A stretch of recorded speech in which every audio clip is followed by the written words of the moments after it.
Dr. Jin Equivir liniyasi Koreyaga eng birinchi kelgan vaqtlarimni eslatadi menga, chunki meni Koreyaga kelganda eng birinchi ishlatib ko'rgan, shundoq sotib olib ishlatib ko'rgan birinchi naborim mana shu bo'lgan. Juda ham yoqib qolgandi o'zimga.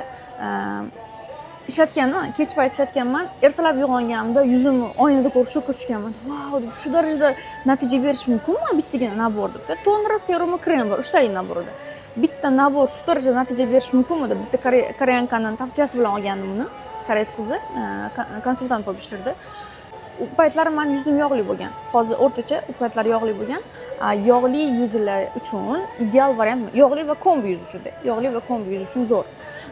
Ugrini davolaydi, ugridan qolgan dog'largacha yo'qotib tashlaydi va buni eng yaxshi taraflaridan biri bu yuzni quritib tashlamaydi-da, namlantirib, tinchlantirib davolab beradi. Ana o'sha tomonlar menga juda ham ma'qul kelgan, chunki yuzim men juda ham ta'sirchan, salga qizarib ketaveradi, nimadirlar chiqib ketadi, mana shunaqa.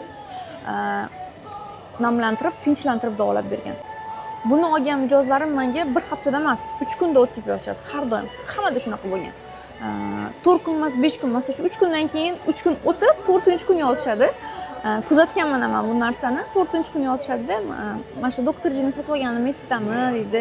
Mana bunaqa natija bo'ldi yuzimda, yog' balansi to'g'rilandi, makiyajlarim zo'r yotib boshladi. Avval unaqa emas, oqib ketaverardi. Yoki ugrilarim ancha tinchlanib, yangilanib qoldi.